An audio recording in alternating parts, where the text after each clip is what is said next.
Good afternoon, Nova Nation. Happy Wednesday, everybody, and welcome here into Villanova Sports Talk. David Szczepanski alongside Dominic, Richetti, and we have a lot to get to today, Dom. This is the 90-minute special edition of Villanova Sports Talk today. We'll really focus on the Battle of the Blue. It could be the final Battle of the Blue, especially for our lifetimes, which is crazy to think about.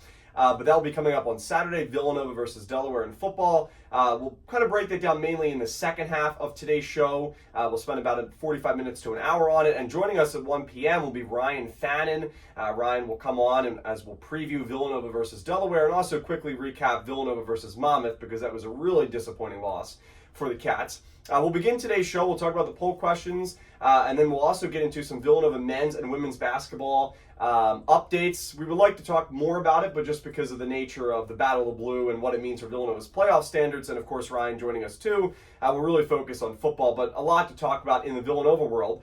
So before we get to the poll question, let's just start very general with big news yesterday. Eric Rodel being hired as Villanova's new athletic director.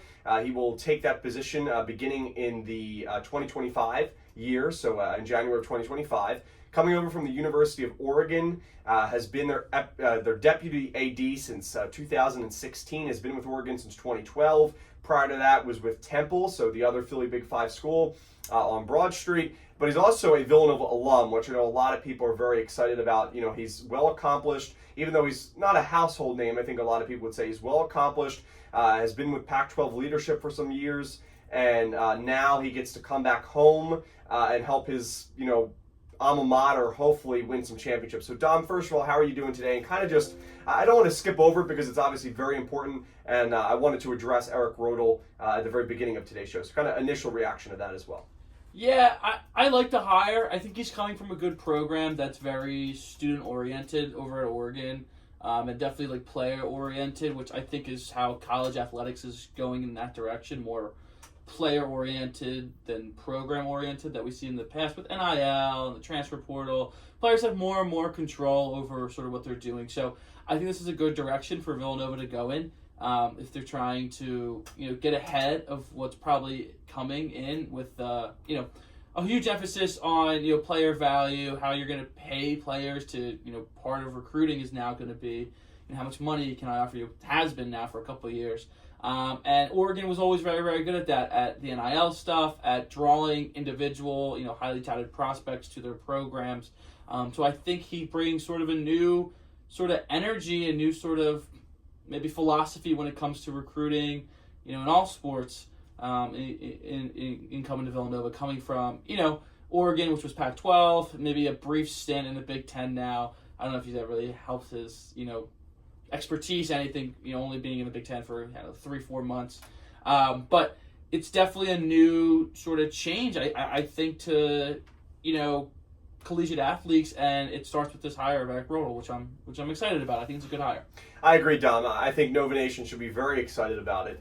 I think it means a lot, mostly for the football program, because, Villanova, we've talked about this, they have the team, they have the players, they have the coaches. Yeah. They have all the pieces together to get them to FBS football. Yeah. Just the main hurdle, and it's a very big one, albeit, is the stadium and the facilities. Villanova Stadium is old, it's tiny, it's not going to accommodate FBS football. So, maybe now as Villanova acquires other campuses in the region, Cabrini Stadium, I'm pushing for it. It could be possible. I wish. But I think with Rodel being here, just how much of an impact. I mean, Oregon is ranked first in the country, as you said, Dom, really good recruiting. And Rodel, I'm sure, has played a big part in that. Absolutely. I think it means a lot for the whole program moving forward. Yes. Athletics as a whole, but especially the football team. And who knows, maybe 2030 comes around and Villanova has a FBS quality football program. And we're talking about what Delaware's doing in a couple of weeks. And, of course, we'll talk about the Battle of Blue and a lot in today's show. Let's get to the poll questions where you can vote on my Twitter, at WXVU David S. We have 5 of them again today for you, Dom, and also our listeners. Our first one, will Villanova defeat Delaware and make the FCS playoffs on Saturday by winning what could be the final Battle of the Blue? Yes or no? Pretty simple options there. Poll question number 2, besides Eric Dixon, which Villanova men's basketball player has impressed you the most so far? Tyler Perkins, Jameer Brickus, Wuga Poplar, or other? Please reply. Third poll question, in Villanova's next stretch of 3 games. How many games will the men's basketball team win? Their next 3 games, as a reminder, versus Maryland. That's at a neutral site on Sunday in Newark, New Jersey at the Prudential Center. Then at home versus Rider. Then at number 18, Cincinnati. Actually, I think that may be wrong. That is at home versus Cincinnati, so I apologize for that poll there. My bad. So 2 home games and a neutral site game. The answers or the options are 3, so a complete sweep, which would be beyond ecstatic for Villanova. It may be a little too dreamy. With this team, you never know. I mean, who knows anymore. Battle for Atlantis Part 2 in this stretch, we'll see. The other options, 2 wins, 1 win, or 0 wins. 4th poll question for today's show: will Villanova women's basketball defeat Penn tonight at the Finner Pavilion and complete the sweep of Penn this season for the men's and women's basketball programs? Yes or no. Pretty simple there. And then poll question number 5: are you happy with Villanova Athletics' new AD hire of Eric Grodel from Oregon? The options yes, no, or maybe is you still need to find out more about him. That's really what maybe is.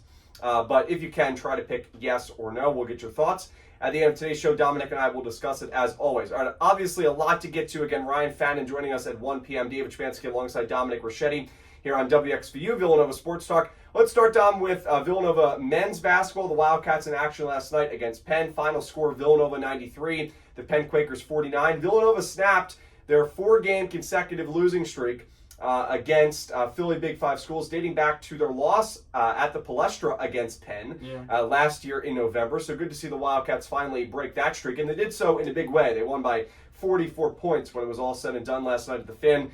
Dom, I mean, a lot to like in here, right? We've talked about the issues that Villanova's faced. Their offense looked really good. It was consistent. But I think the biggest development, well, 2 of them. One is the assists. They had 19 assists in this game. Obviously, it has to be consistently. We'll see what happens there, but I was very impressed with the ball movement. And also the 3-point defense was much better. Now, I will say that I thought Penn missed some shots in this game, and also, of course, the Quakers are not the best team in college basketball, right?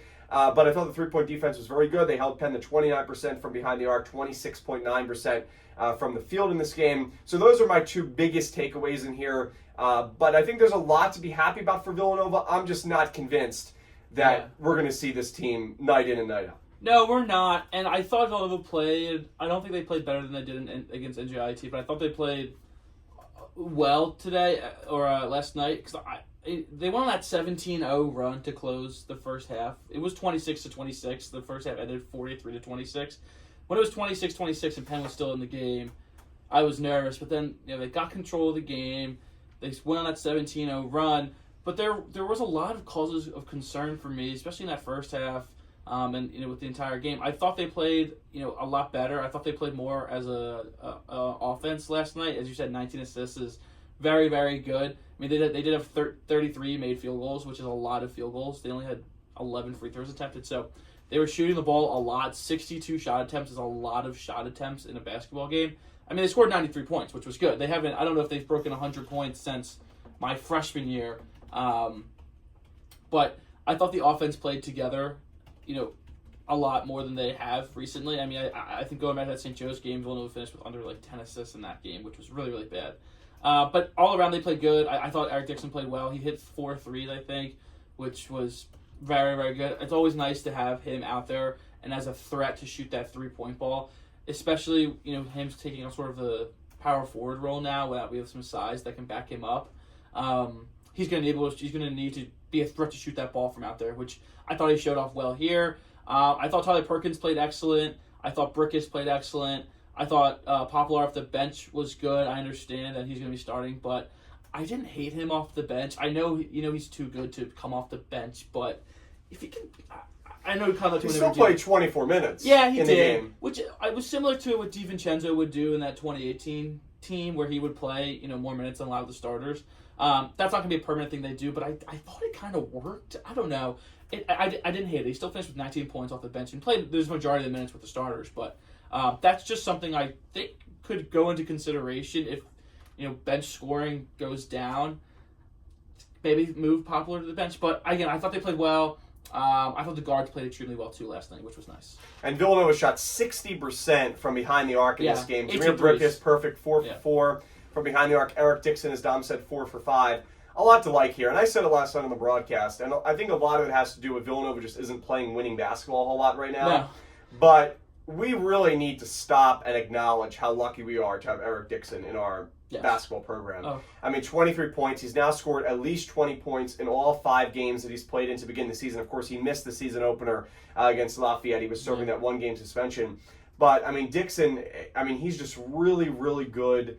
And he does so many different things that I think go unnoticed at times. I mean, obviously, he scores a lot, right? He can rebound the ball. He gets some help with Enoch, obviously providing some size there as well. But he also is a really good distributor. He can find the open man. I think his defense has definitely continued to come along, which is fantastic. I mean, he's a phenomenal paint presence for this Villanova team. I thought yesterday at times he did, there were a few kind of times where he fell down to the ground, took some hard falls, which was a little unusual to see. Yeah. But I think a lot of that also had to do with how tough Nick Spinoso plays for this Penn team. As to with Ethan Roberts, one of their taller forwards, Johnny Walter, who I thought suffered a pretty bad injury in the beginning of this game. Was very lucky, even though he just played 15 minutes, to still come back in the game. So glad to see that he's okay. But I thought Dixon did a fantastic job, as he has done all season long. And we're now talking about not just a guy who, you know, can average 17 points per game, which, I mean, is fantastic in its own right. Yeah. But he's now over 20. We'll see if it keeps up against Big East play. But he's doing so easily. I mean, he scored 23 points in just 30 minutes last night. Yeah. And he's been playing 38 minutes in a lot of these games. Yeah. And he's just a phenomenal player. And I think we have to acknowledge it more. And I think a lot of it, why even though we all recognize how good Eric Dixon is, we just don't talk about it a whole lot because the team isn't winning a whole lot right now. No, and I think, you know, Villanova, maybe part of this is an overlying issue, but part of the problem with the Villanova offense, I think, over the past 3 years, is it hasn't been that guard focused, where a lot of times, like, the really good Villanova teams are heavily guard intensive. You know, you think of, you know, Brunson and Gillespie, DiVincenzo, Hart even, these guys where, you know, the offense started with the point guard. The offense sort of now, and it has for the past couple of years, started with Eric Dixon and getting the ball in his hands, which is just a whole new sort of system. Not new, but not what we are usually see from Villanova, which I think is part of the reasons why there's been struggles over the 3 years. It's kind of a new thing that Villanova has to do, just because, I don't know, maybe the recruits haven't come, you know, in terms of guards or, you know, whatever it is. But Eric Dixon has been excellent for his past 3 years, absolutely. And I mean, this year he has, you know, probably the hardest role he's had. He doesn't have that Justin Moore, that Colin Gillespie, or, you know, another guard. I mean, Wuga's here, but Wuga just got here, right? So he hasn't had time to sort of develop with him. So Eric Dixon's really, you know, he's the sole piece. He's the centerpiece. He's been here for 4 or 5 years. He's the guy now, and he's taking on the role very, very well. I mean, he's now had to adjust his position a little bit. He's not really that, you know, big, tall 5 that plays center the entire game anymore. He's out on the perimeter a lot, and he's doing a lot. So, absolutely, he's such a workhorse for them. And you said it, it's not often you see a 6'9" guy who's probably 230, 240 play 38 minutes a game, but he'll do that. That's what he does. So, again, Eric Dixon's been excellent, and, you know, we're very, very lucky that he stuck around for this year, because without him, this year would have been very, very ugly. Much different, right? And, I mean, great stuff from Dixon, of course. You also brought up Tyler Perkins, who also played really well against his former team. Played 31 minutes, scored 12 points, had a team-high 9 rebounds, did Perkins. He was really good on the glass, in the paint, which is great to see, as you said, Dom, you know, out of your guards, which is fantastic. Something that we talk about in women's basketball played great a whole lot. So did Jameer. But Perkins, too, I mean, he scored the first bucket of the game, really set the tone, hit an early 3 in front of his former coach, Coach Steve Donahue. And he talked about, I was about to say Coach Perkins, Tyler Perkins, maybe eventually. Tyler Perkins talked about after the game, you know, if he kind of saw this game as something different. And honestly, he said no, you know, and maybe that's a little bit of a fib, if you will, right? But Perkins basically said, hold on, I'll pull up the exact quote that I got from the press conference. Give me 1 second. I thought he played extremely well. I didn't think he tried to do too much, which I think was a huge thing that I was looking out for in this game. And I don't think he did too much. I think he played his game. I didn't think he treated it differently. Coach Neptune, as well as Coach Donahue, both in the post-game press conference, stressed how much of a competitor he is. Yeah. And you can see it when he's out there on the court. But I agree with you, Dom. I'd like to see him more, you know, playing smart. I think at times he gets a little too aggressive, and that can cause some issues. But what Perkins said, let's see, I have it here. Okay, this is what Perkins said in terms of looking at and kind of previewing his mindset heading into the game against Penn. I said, I think it's just our next game, our next day. We just try to play Villanova basketball. Yeah. So, very Villanova answer. That is a very Villanova answer. Good job. But a lot to like in this game. And they'll get a big test against Maryland on Sunday at the Prudential Center. A very good team. They just won a game last night by about 70 points. They were playing a very good program. I'm forgetting exactly who they were playing. But this Maryland team is really good. And Villanova beat them last year, so I'm sure they might have a little bit of a revenge factor coming into this game, on Sunday. That will be the Empire Classic 1 p.m. tip-off. We'll have coverage for you on WXVU, beginning with our pregame show in Newark, New Jersey at 12:30 p.m. We'll take our first break of today's show. When we come back, we'll talk about Villanova women's basketball. I mean, what a win. We don't have a whole lot of time to talk about. We do want to transition to football, and we weren't able to talk about men's basketball, obviously, a whole lot either. But, I mean, a great win against Columbia. That really came down to the final stretch. Villanova scored just 7 points in the fourth quarter of that game. But also, to a big game tonight as they take on Penn, and Villanova continuing to try to build chemistry, build this teamwork, this aspect with all these new transfers coming in. So it's been really exciting to watch so far through the first 3 games. And we'll get another opportunity to watch them take on Penn tonight at the Finn. You can also listen here on WXVU. Our pregame coverage begins at 6:30 p.m. tonight. Well, much more action on the other side of this break. Again, we'll be going to 1:30 p.m. today. It is the Battle of the Blue, Villanova Football 90-minute special edition at 1 p.m. Ryan Fannin of Villanova Sports Network will join us to preview Villanova versus Delaware. Could be the final time. We'll be right back here on WXVU.